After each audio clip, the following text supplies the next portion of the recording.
I was jaded. I wore my believe the hype scars like Killmonger. Coming into the 2023 NBA draft, I was being sold these twin brothers with very little high-level game experience. They were freak of nature athletes, but it's okay, we'll teach them. I grew up in an era where guys like this were sold to us to be the next great things. Darius Miles, Tim Thomas, Jonathan Bender, and they never were the next great things. Ever.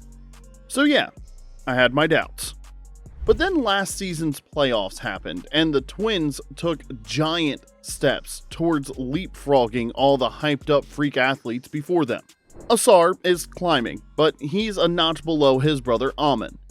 Amin took the step last season from solid role player to, can this guy be a dude? This story is all about hard work paying off. As kids in Oakland, Amin and Asar weren't just dreaming about the NBA, they were building themselves for it. They had a handwritten note, Amin and Asar's basketball dream.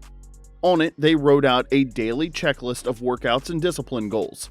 Push-ups, sprints, dribbling drills, and they actually stuck to it. That discipline carried them to Florida, where they transferred to Pinecrest High in Fort Lauderdale, Florida, and led them to a state title in 2021. Scouts started paying attention. You could already see their mix of freak athleticism and raw skills were just different. Then came the controversial move. Skipping college, the G League, or overseas to play for Overtime Elite. Critics said it was a mistake. Weaker competition, bad habits, and too much reliance on athleticism. But for the Twins, OTE meant two things. All basketball, all the time training, and life-changing money for them and their family. By the time the 2023 draft rolled around, they had plenty of doubters just like me. Scouts that had their own Killmonger scars about the past, but they also had enough believers to both land in the lottery. And that's where the Twins' paths split. Asar to Detroit and Amin one spot ahead to Houston. This was the best thing for Amin, being drafted to a Rockets team that was rebuilding from the James Harden era and had a bunch of young, hungry, raw talent. This gave Amin the ability to come in and just play. No crazy expectations, no looking over his shoulder, just go out there and hoop. His rookie season went about as well as expected. He averaged 9, 6, and 2 in 22 minutes. He looked lost some nights, future Hall of Famer others, and sometimes both in the same game. His athleticism and defense shined from day one. Well, those is roll by Thompson, comes into the middle lane, Thompson. Wiggins. But everything else was a giant roller coaster. Heading into year 2, I had no idea what to expect. From the Rockets, or Amin, I should say. Well, the Rockets shocked the NBA by snagging the number 2 seed in the loaded West, but Amin shocked even more than that. His stats jumped to 14, 8, and 4, but it was much more than the numbers.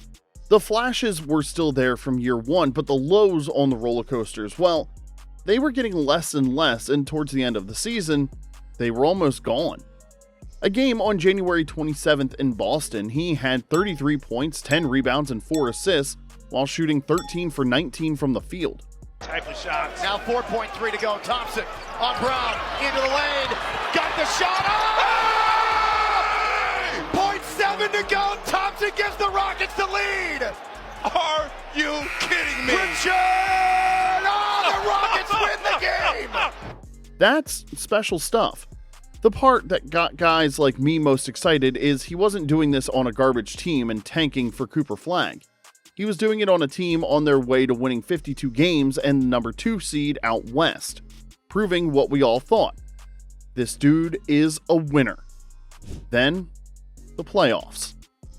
Let's see what he can do against the vets from Golden State. This is where I started to believe there is even more in there.